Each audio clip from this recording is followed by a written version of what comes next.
Vamos orar. Deus soberano, Pai eterno, sabemos bem, Senhor, que o Teu Filho já está em Tuas mãos. Fala conosco, meu Deus, não aquilo que nós queremos ouvir, mas aquilo que o Senhor tem a falar aos nossos corações nessa noite. Toma frente, Senhor, dessa palavra. Fala conosco, Senhor, em nome de Jesus é o que te pedimos e por fé te agradecemos. Amém.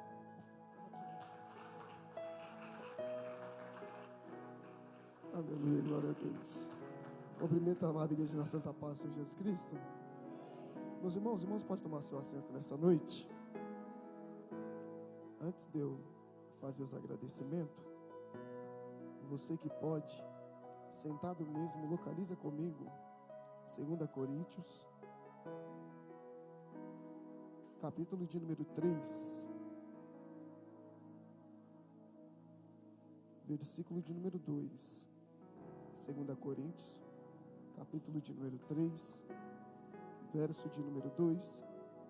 Enquanto os irmãos localizam, eu quero externar minha gratidão a Deus pela rica oportunidade que Ele nos concede de estar aqui mais uma vez para poder fazer uso e exposição da poderosa palavra de Deus. Ao pastor Rogério, mais uma vez pela confiabilidade. Deus abençoe a vida do Senhor. Desde já trago a saudação do meu pai, Bispo Reni, pastor e presidente da Assembleia de Deus, Fruto das Oliveiras. Nos liberou para estar aqui. Estamos debaixo da bênção do Deus Todo-Poderoso. Eu chamo de meu pastor Maurício. Deus abençoe. O Senhor sabe que o Senhor mora no meu coração, todo o Senhor, sua família. Sempre estou orando por vocês, né? Uma família que Deus me ensinou a amar muito. Uma amizade que eu creio que eu vou levar para o resto da vida, em nome de Jesus. Que Deus abençoe também a vida de cada um dos irmãos. O Denilson, né, que me abandonou. Tive que trazer a Elisa para você ver ela aqui, né, Vanão? Porque lá em casa você não vai, né? Aleluia. A minha esposa está me acompanhando, das duas filhas. Deus abençoe em nome de Jesus. Quantos acharam a referência sagrada? Confirme com amém. Eu vou estar lendo o versículo de número 2, que diz assim: Vós sois a nossa carta escrita em nossos corações, conhecida e lida por todos os homens. Somente até aqui. Meus irmãos, para quem me conhece, sabe que eu sou um pouco histórico. Eu gosto de pregar mensagem histórica. Quando se trata de epístola, eu ainda apanho um pouco. Mas Deus, Ele sempre usa de misericórdia para com a nossa vida. E para os irmãos entender aqui o texto, o versículo que nós lemos e o tema que os irmãos escolheram, nós temos que voltar um pouco no contexto para entender o porquê Paulo está dizendo isso para a igreja de Coríntios. E o que me chama a atenção é que a carta de Paulo aos Coríntios foi escrita no ano 55 a 56 depois de Cristo. E a segunda carta de Paulo aos Coríntios é conhecida como a carta dolorosa, a carta sangrenta e a carta do sofrimento. Por quê? Porque na segunda carta de Paulo aos Coríntios, ele fala muito sobre aquilo que ele passou. Ele fala muito sobre o seu sofrimento. E tem uma coisa na carta de Paulo que me deixa muito intrigado. É porque no capítulo 2 da segunda carta aos Coríntios, Paulo ele escreve para a igreja de Coríntios dizendo: Meus irmãos, eu estou escrevendo essa carta para vocês com lágrimas, chorando. E é isso que não entra em minha mente. Como ele está expondo para a igreja, que ele está escrevendo uma carta chorando, em lágrimas. Ele está expondo o seu sofrimento, a sua dor para a igreja de Coríntios. Mas o evangelista Rodrigo, ele não poderia expor a sua dor, o seu sofrimento para a igreja de Coríntios? É claro que não. E por que não? Ele não podia expor a sua dor, ele não podia expor o seu sofrimento.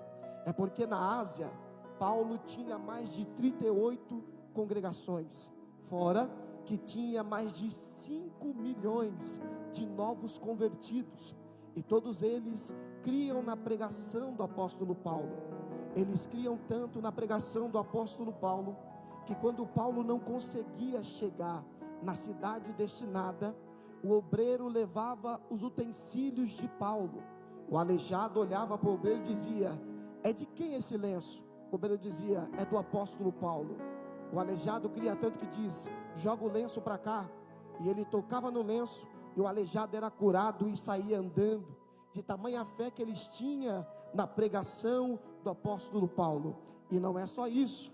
Na Ásia, Paulo também tem aproximadamente mais de 200 obreiros, fora Priscila, Áquila, Lucas, Timóteo, Tito, João Marcos, e assim sucessivamente. E não para por aí. Uma pessoa que tem mais de 5 milhões de novo convertido que acredita nele, mais de 200 obreiros, juntando em toda a Ásia, ele tinha mais de 12 milhões de seguidores que acreditavam na pregação do apóstolo Paulo. Se fosse hoje, o Instagram de Paulo teria 12 milhões de seguidores. O seu canal no YouTube seria disparado, e tantos inscritos que ninguém poderia competir com o apóstolo Paulo, do tanto de seguidores que ele tinha.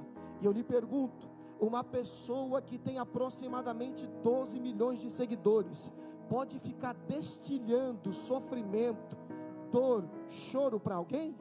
Ele pode? É claro que não. Até porque o que o povo espera dele não é sofrimento. O que o povo espera dele é sorriso. O que o povo espera dele é conforto. O povo, quando segue alguém, não quer saber do sofrimento dele, mas quer saber daquilo que vai alegrar a alma do povo. É por isso que o povo não quer saber da dor de quem lidera, porque a dor já basta a dor do povo, e ele não pode ficar destilhando dor para a igreja de Coríntios. É por isso que quando, aleluia, o líder cai, o povo não perdoa. O líder erra, o povo não perdoa. O povo pode errar, mas quem está na liderança não pode. Por esse motivo, aleluia, Paulo não pode ficar destilhando dor para a igreja de Coríntios. Ele não pode ficar destilhando dor para o povo de quem ele é líder. Mas o que me chama a atenção é que, por mais, aleluia, que ele sabe que não pode demonstrar a tua dor, a Bíblia vai nos dizer no capítulo 2 que ele está mostrando a sua dor, dizendo que está sofrendo, escrevendo aquela carta. E quando eu fui mais a fundo, aleluia, lendo, estudando a Bíblia Sagrada, eu entendi o porquê Paulo está destilhando dor e sofrimento para a igreja de Coríntios. Por quê? Por causa do momento mais sombrio da sua vida. Que momento é esse? No capítulo 1 de 2 Coríntios, ele vai dizer: senhores, não esqueçam da minha aflição na Ásia. Que aflição é essa? Em Éfeso, o apóstolo Paulo ficou 2 anos e 6 meses preso. M.T. White vai dizer que foi a pior prisão do apóstolo Paulo. Por que a pior prisão do apóstolo Paulo? Porque enquanto ele estava preso, os soldados romanos queriam matar Paulo, mas não podiam matar ele. Por que eles não podiam matar o apóstolo Paulo? Porque Paulo era um preso legalizado. E o que é um preso legalizado? É um preso que está já na mão da justiça e ninguém pode fazer nada. Como assim, irmão Rodrigo? Vou explicar melhor para você entender. Você pode conhecer um assassino, você pode conhecer alguém que matou uma pessoa que você ama. Enquanto ele estiver na rua, você pode pegar ele e fazer o que você quiser com ele, mas depois que a justiça põe a mão nele e leva ele para a prisão, você vai ver, mas não pode fazer nada, porque ele é um preso legalizado, um preso que já está debaixo da lei. E era assim com o apóstolo Paulo. Os soldados viam Paulo preso, queria matar ele, mas não podia. E o que eles faziam? Já que a gente não pode matar Pedro, o apóstolo Paulo, vamos, aleluia, maltratar ele, fazer com que a natureza mate Paulo. Como assim? Vamos tirar a capa de Paulo quando chegar a noite, para ele passar frio. E se não bastar, vamos pegar um balde de água gelada e vamos molhar o apóstolo Paulo. M.T. White vai dizer que Paulo, aleluia, aleluia, passou tanto frio, ele sofreu tanto naquela prisão, que Paulo olhou para cima e disse: Senhor,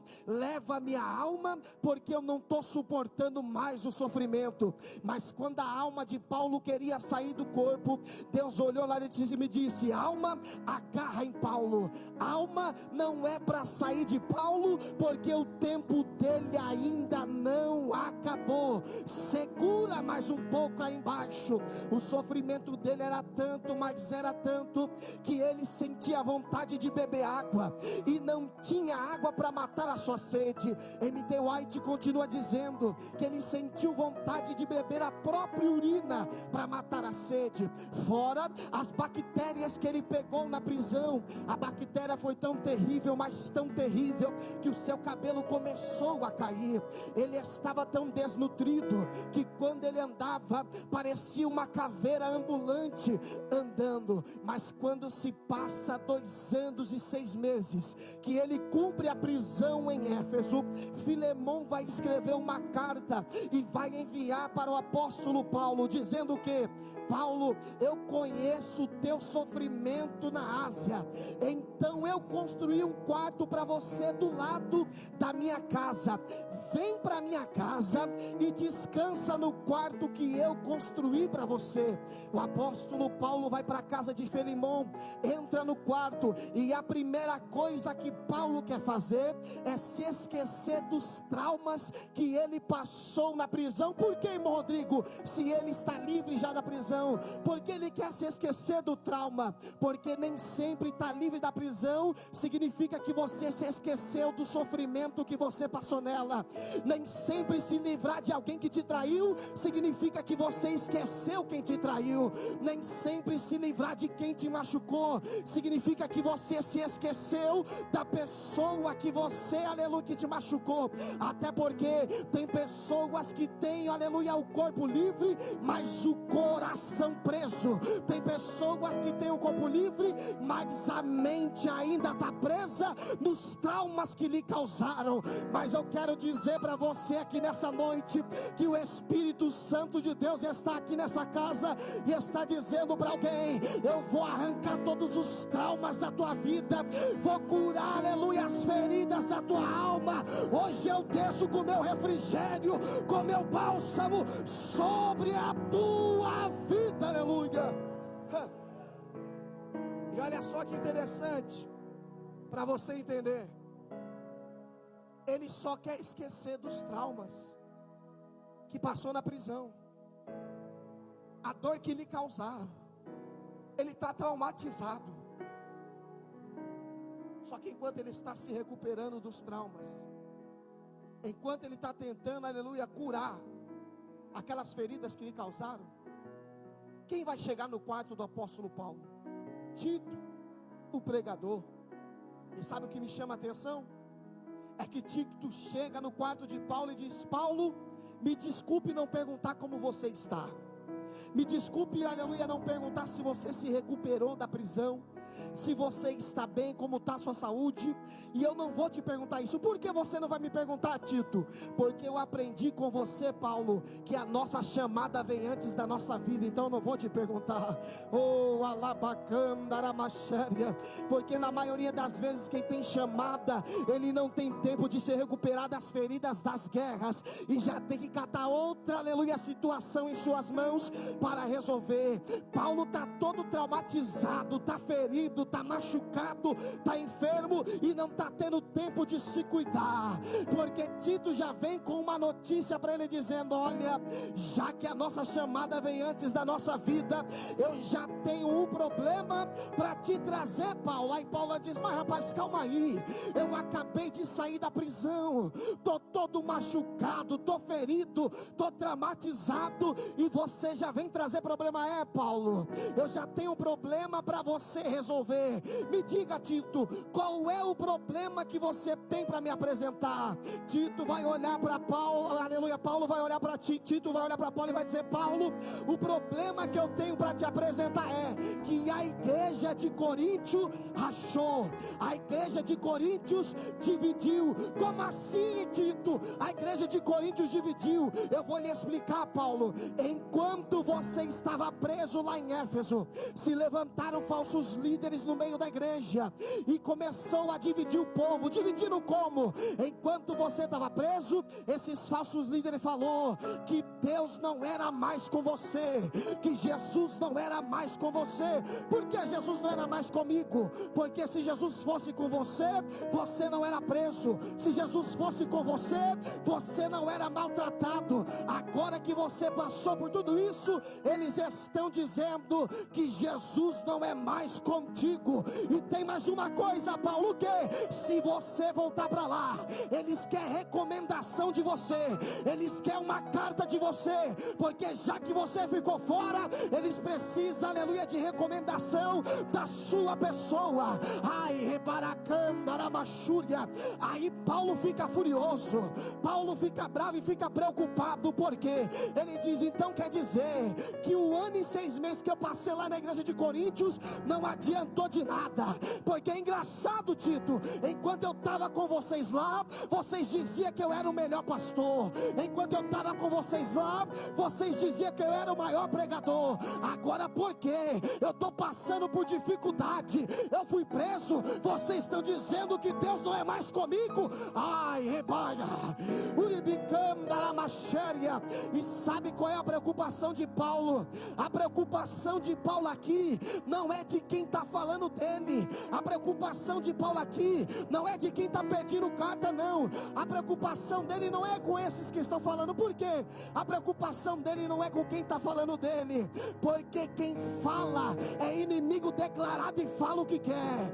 Aleluia. Quem diz, quem fala da tua vida é inimigo declarado e já mostra o que quer. Então qual é a preocupação de Paulo? A preocupação de Paulo é para quem está dando ouvido àquilo que estão falando dele, para quem está acreditando naquilo que estão falando dele. Por quê?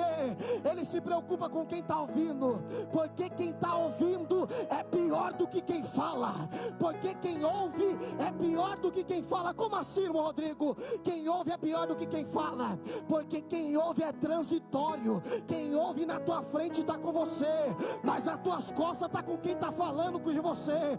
Aleluia. Quem ouve e não te defende nunca foi teu amigo de verdade, ele é apenas transitório. E sabe o que Deus está dizendo para alguém? Chegou o momento de eu permitir você passar por guerra, para mostrar para você quem está contigo de verdade e quem não está, quem está caminhando. Ai, rebaia, eu vim pregar para alguém, vim dizer para você que nessa noite tem coisas que você não merece passar, mas Deus vai permitir você passar, para Ele revelar quem são os verdadeiros que estão do teu lado, porque os falsos só se revela no momento da crise, no momento da guerra, no momento da prisão. Deus está dizendo: se prepara, que está chegando o tempo que eu vou mostrar para você quem está contigo e quem não está. Só quem acredita, só quem acredita levanta a mão, porque Deus vai revelar para você quem está contigo e quem não está.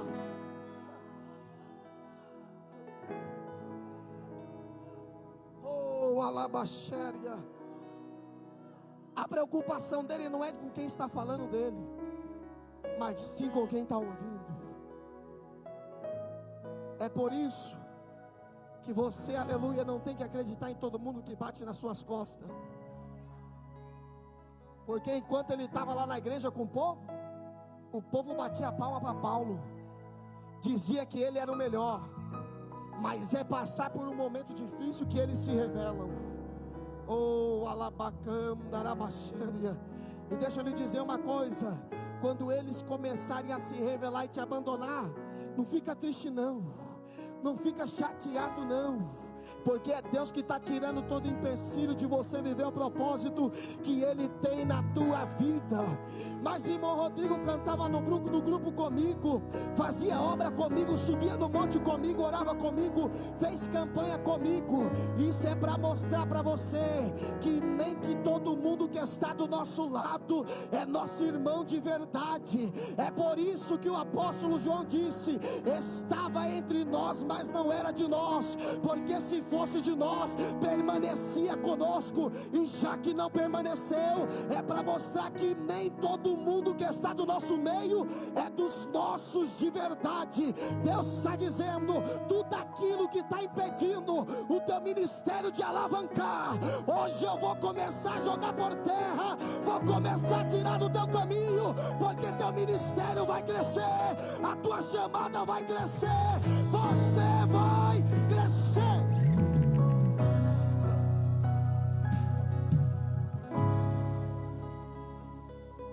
Você vai entender. Paulo aqui está aprendendo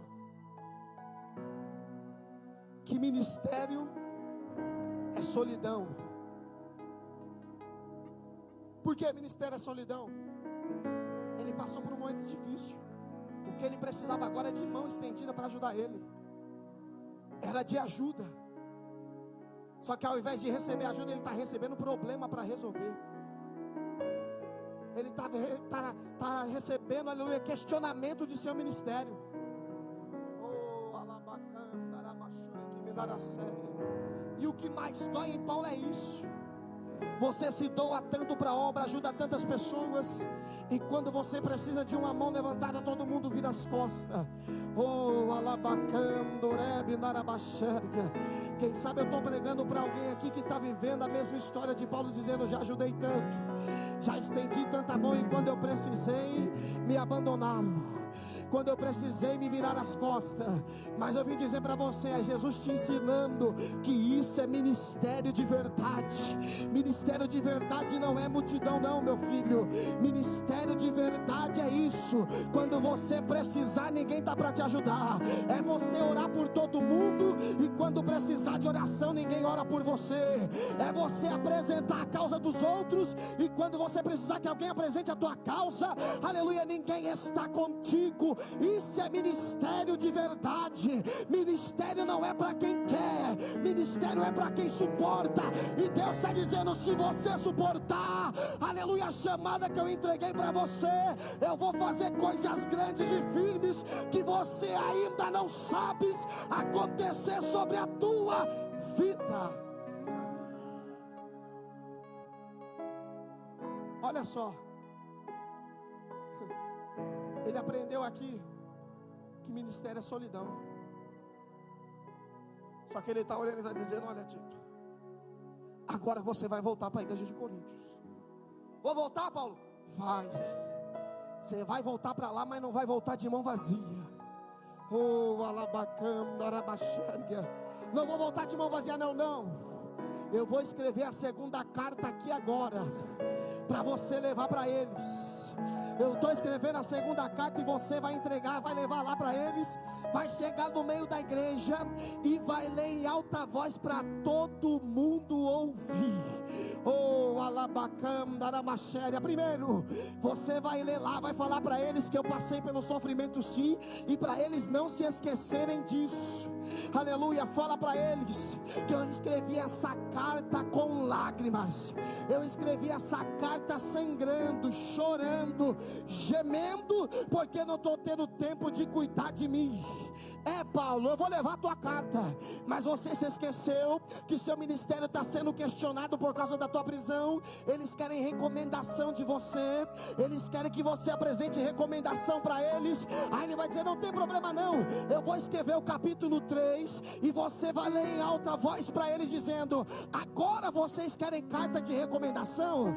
Agora vocês estão pedindo carta, aleluia, de indicação? Deixa eu dizer para vocês, o que Paulo fala para eles? Que nós somos uma carta viva, que nós somos uma carta lida por todos. Oh, alabacambaramachéria. O que você quer dizer, Paulo? Eu quero dizer para eles que como eu sou uma carta viva, eu não preciso de recomendação humana, eu não preciso de carta humana, eu só preciso da recomendação do meu Jesus. Ai, ela vai, a Tchuri que me nasce. Teve alguém que entendeu e eu vim dizer para você, aleluia. Sabe por que o teu ministério está de pé? Porque, aleluia, não foi o homem que te recomendou, não foi os pastores que te recomendaram. Quem recomendou o teu ministério foi o próprio Jesus de Nazaré.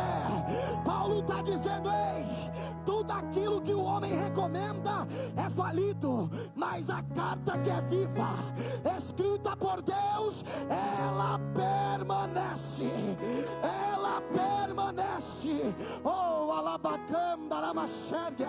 Paulo está dizendo para eles, enquanto vocês querem que eu pegue carta de recomendação com os homens, eu vim dizer para vocês que o evangelho que eu recebi não foi pregado pelos homens, eu recebi diretamente de Deus, e tudo que eu sou foi o próprio Cristo que escreveu em mim. Outra coisa, Ele não escreveu em tábuas de pedra, não, Ele escreveu no meu coração, que é de carne. Quer recomendação? Leia a minha vida.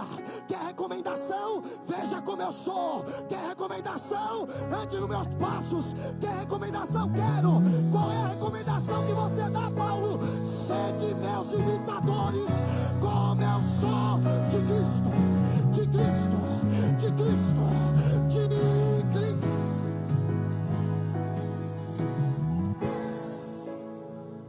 Oh, alabacanda, elabarabachuri que me narasserga. A recomendação que eu tenho para vocês é: quer que eu me apresente? Sede meus imitadores, como eu sou de Cristo. Já que eu sou uma carta viva, eu sou imitador dele. E se vocês querem se parecer com Cristo, pode me imitar, porque eu sou o modelo dele aqui na terra. Paulo, só isso? Não. Já que vocês pediram recomendação da minha vida, já que vocês querem que eu me apresente como carta viva e lida por todos, Tito, faz o favor de ler para eles o que está escrito na minha carta que eu sou. Como assim, Paulo? Quando você chegar lá, você vai ler para eles todos o meu sofrimento. Mas calma aí, o seu sofrimento, Paulo, porque o meu sofrimento vai dizer quem eu sou. O meu sofrimento é a carta que está me recomendando para vocês. E o que eu falo para eles do seu sofrimento? Eu vou escrever aqui, ó.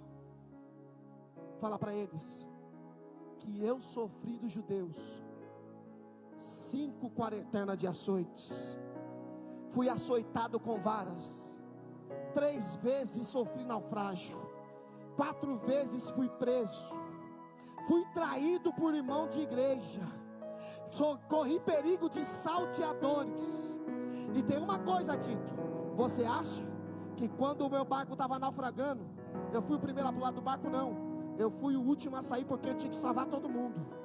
Porque líder é assim, Tito, líder é o barco afundando, ele tem que ser o último a sair. Eles querem recomendação? Quer?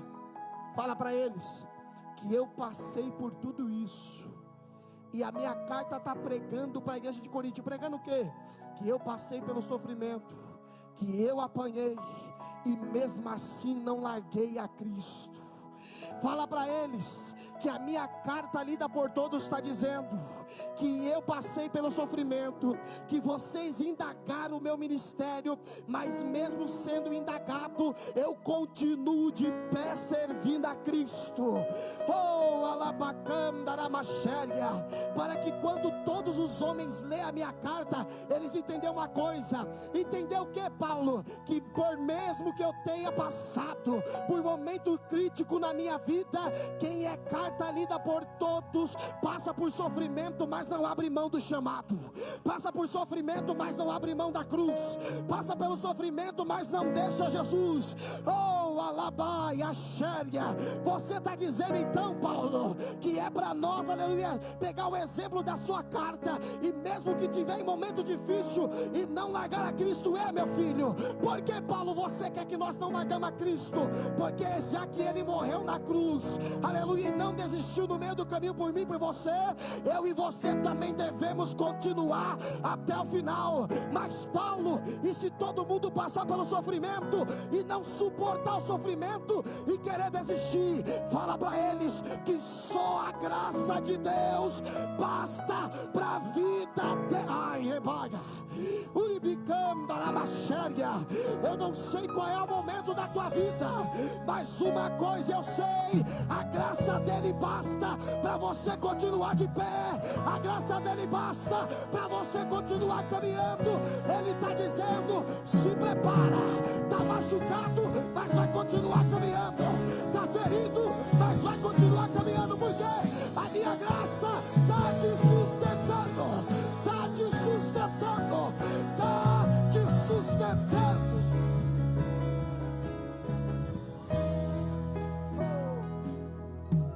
Elabaia candara machéria. Oh, alabachúria. É isso, Paulo, que a sua carta está dizendo. A minha carta está dizendo que por mais que o momento da minha vida seja difícil, por mais, aleluia, que vocês estão indagando, e alguns querem que eu paro, alguns opositores querem que eu entregue o ministério, quer que eu desista de tudo, avisa para eles que eu não vou desistir, que eu vou continuar fazendo a obra, que eu vou continuar trabalhando para Cristo, e quando eu chegar lá, eu vou resolver todas essas pendências que estão acontecendo lá. Tito, avisa para eles uma coisa. O que, Paulo? Avisa para eles que eu não vou desistir, porque eu já estou crucificado com Cristo, e não vivo mais eu, mas é Cristo que vive em mim. Ou seja, quem é carta lida por todos, ele é carregador de cruz. Por quê? Porque ele já foi crucificado com Cristo, e já que foi crucificado com Cristo, ele não abre mão da chamada, ele não abre mão do ministério. E Deus está dizendo para alguém aqui nessa noite: foi eu que escrevi a tua carta, eu conheço o teu limite, eu conheço a tua força, e já que foi eu que escrevi, não é momento de você parar, não é momento de você se entregar, é momento de você continuar caminhando, porque o diabo está olhando para alguém e está dizendo: olha,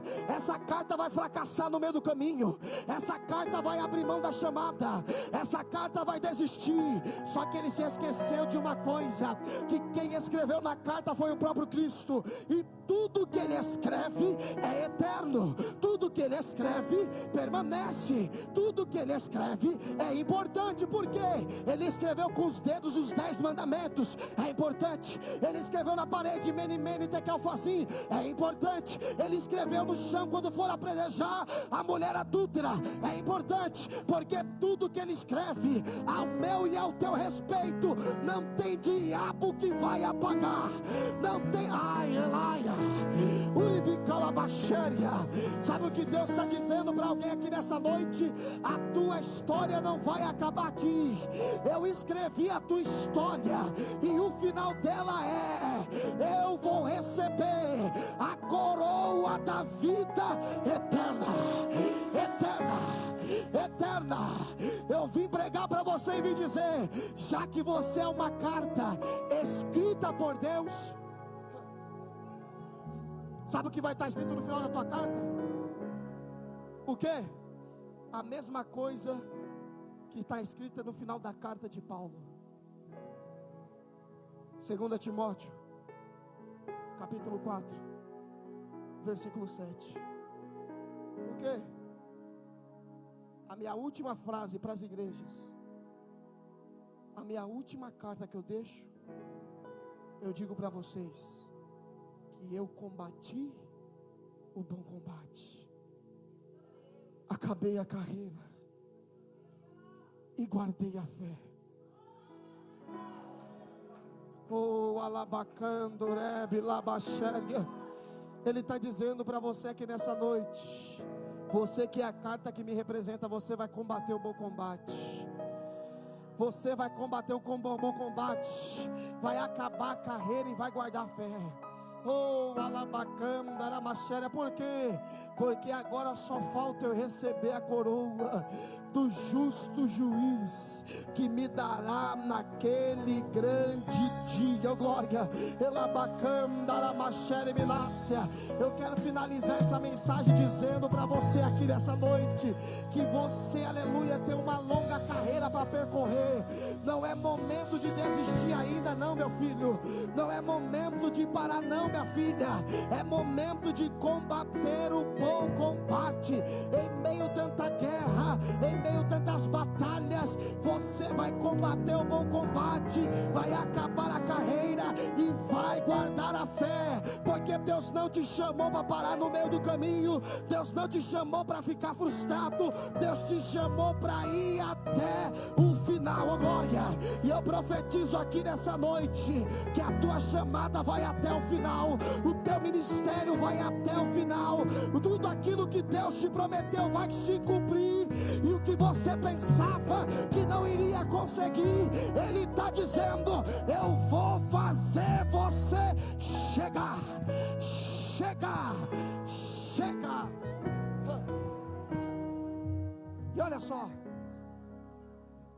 sabe o que é interessante? É que ele finaliza dizendo que ele combateu o bom combate, que ele acabou a carreira e que ele guardou a fé. E todo mundo que olhava para a carta de Paulo dizia: olha, esse sim é uma verdadeira carta viva. Por quê? Porque ele morreu, Nero matou ele, mas a carta dele ainda continua viva no nosso meio. Porque quem é carta escrita por Deus, ele pode morrer, mas a palavra que ele pregou ainda continua de pé. A carta dele ainda continua de pé. Oh, alabacanda, aramachuri, que me dará séria. É por isso, aleluia, que Timóteo disse: olha, Paulo morre, mas eu continuo falando sobre a carta que é ele. Paulo morreu, mas eu continuo pregando sobre a carta que é ele. Por isso que ele diz: somos carta lida por todos. Por que lida por todos? Porque por mais que eu morra, como eu sou uma carta lida por todos, vão pregar sobre mim, vão falar sobre mim. E é por isso que você tem que deixar o seu legado. Porque você pode até ir para a glória, mas o teu legado vai ficar. É por isso que eu preciso que você tenha consciência que você não pode parar, você tem que continuar até o final. Porque a carta que para, ela é tida como fracassada, não foi terminada. Para uma carta terminar, ela tem que ir até o final. Pega uma carta que alguém deixou pela metade, não tem nexo, fracassou. Você não envia uma carta que está pela metade, você só envia uma carta que está concluída. Oh, alabacam, daramachéria. É por isso que você tem que concluir a tua carreira, meu filho, para quando você for, o teu legado ficar. Alguém vai olhar e vai dizer: rapaz, tinha um homem que passou aqui que era homem de Deus.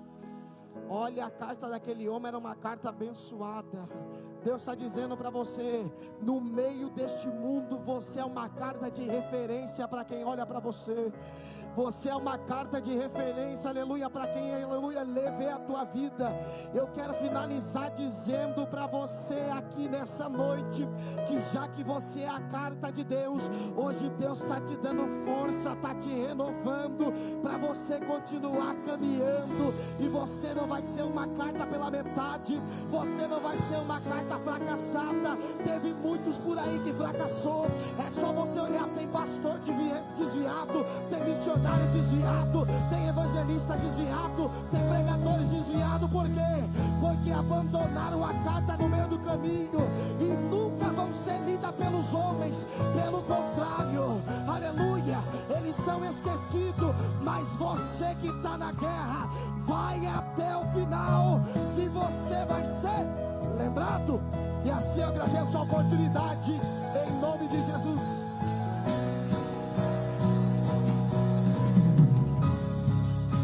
Coloque de pé, se coloque de pé. Aleluia.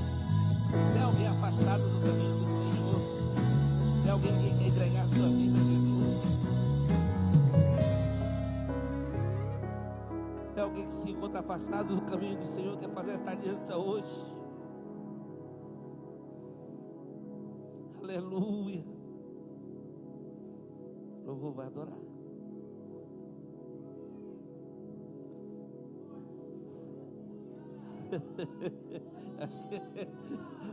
Cadê essas cartas?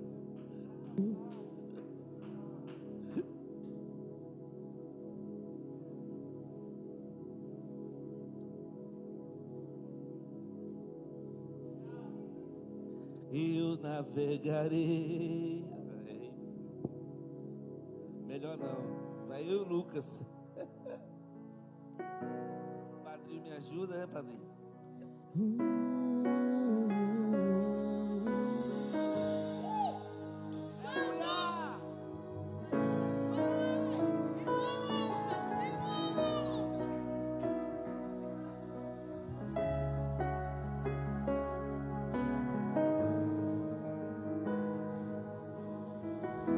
Tô preparando um caminho, endireitando as veredas, cada vez mais diminuindo, porque importa que ele cresça, e nele o meu prazer está. Eu não sou digno de desatar as tuas sandálias, e nele a minha vida está, e eu caminho com a certeza de que ele virá.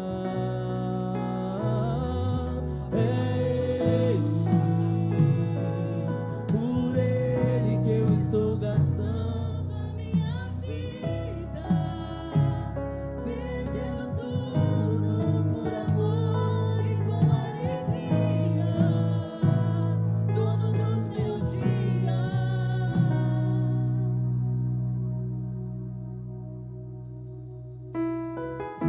Tô preparando um caminho,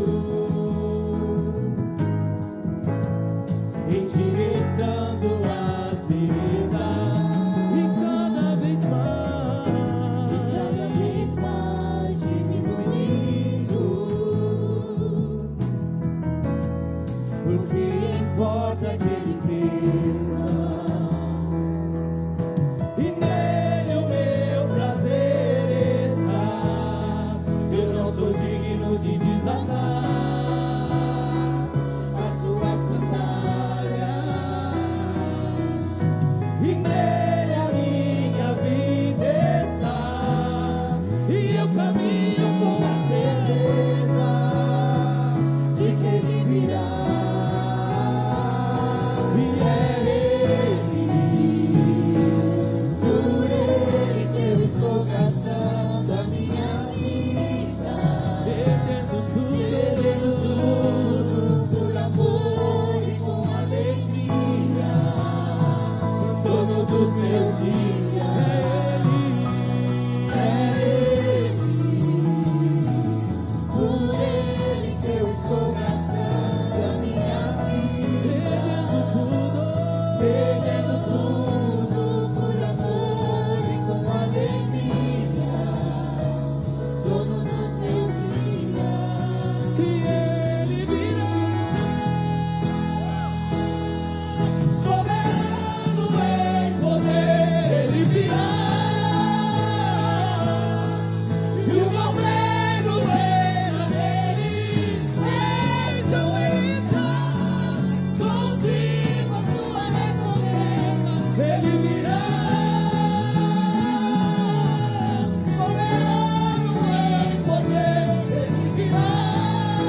gastando a minha vida, perdendo tudo por amor e com alegria, dono dos meus dias.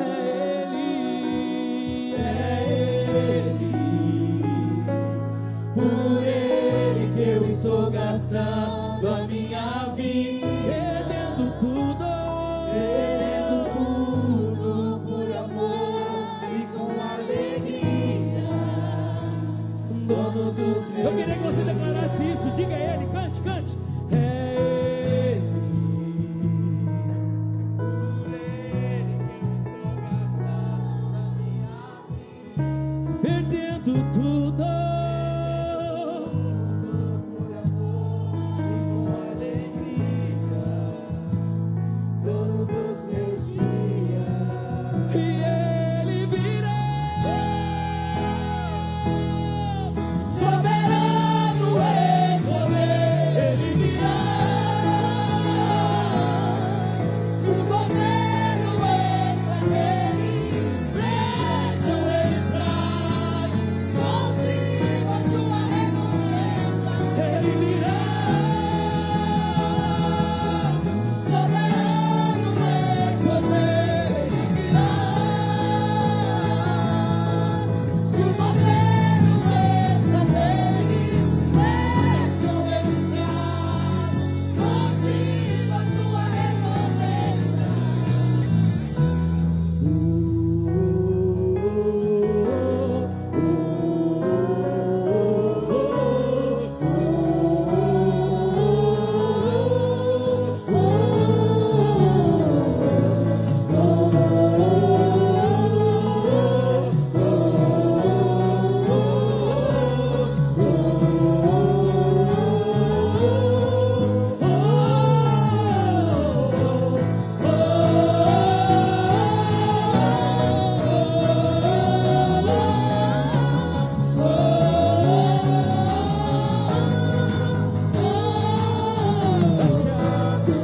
Eu vivo pra te adorar, eu vivo só pra te adorar.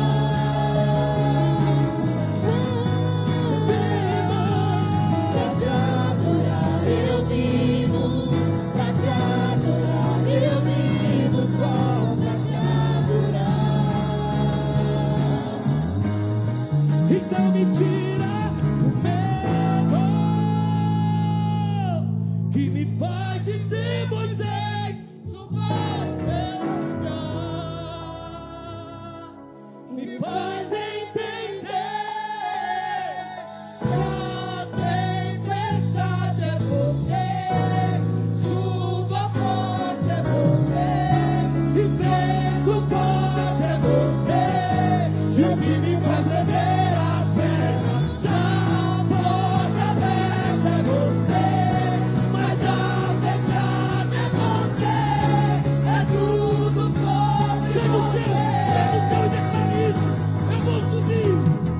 Eu vou subir o monte que muitos desistiram, que não fica lá,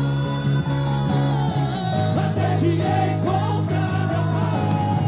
Eu vou entrar na casa e vou fazer morada, e vou ficar lá. Eu quero ver toda a igreja declarando isso. Diga que vai subir, diga, diga.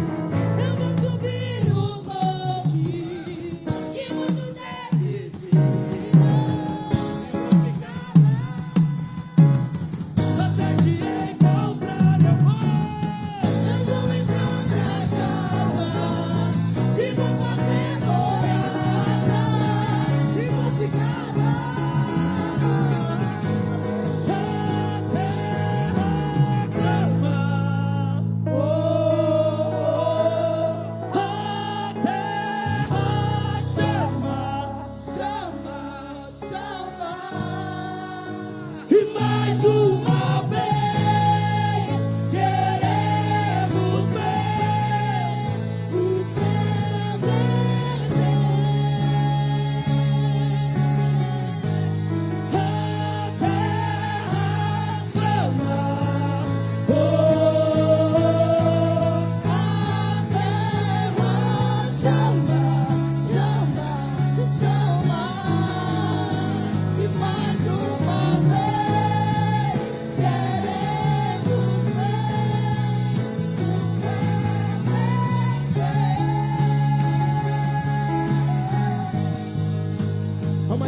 palavra de glória aqui nesse lugar. E foi dito aqui nessa noite que você é uma carta escrita. Que você é uma carta escrita. Você é algo que o Senhor escreveu com a própria mão, dizendo por onde você passar, alguém vai declarar e ver que há Deus na sua vida. Por onde você andar, alguém vai ver diferença em você, porque você é uma carta escrita.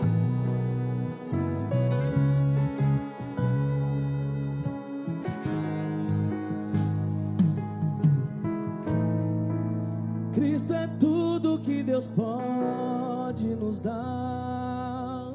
Cristo, Cristo,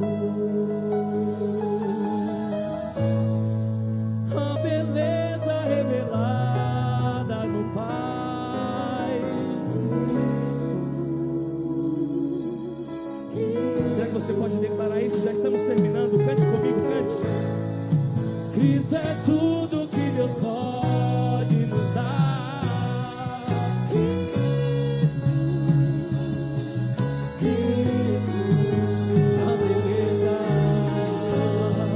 A beleza revelada do Pai.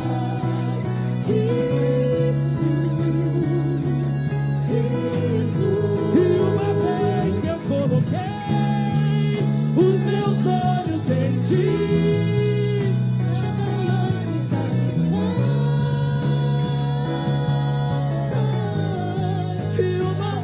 que eu coloquei os meus olhos em Ti, cada lágrima satisfaz.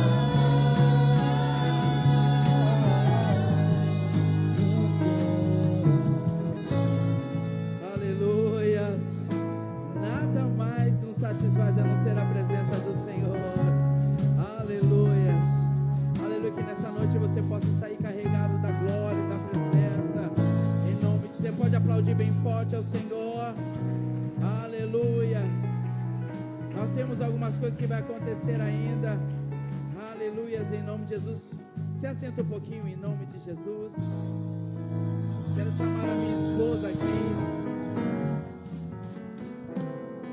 O meu 50% vem cá, esposa. Aleluias.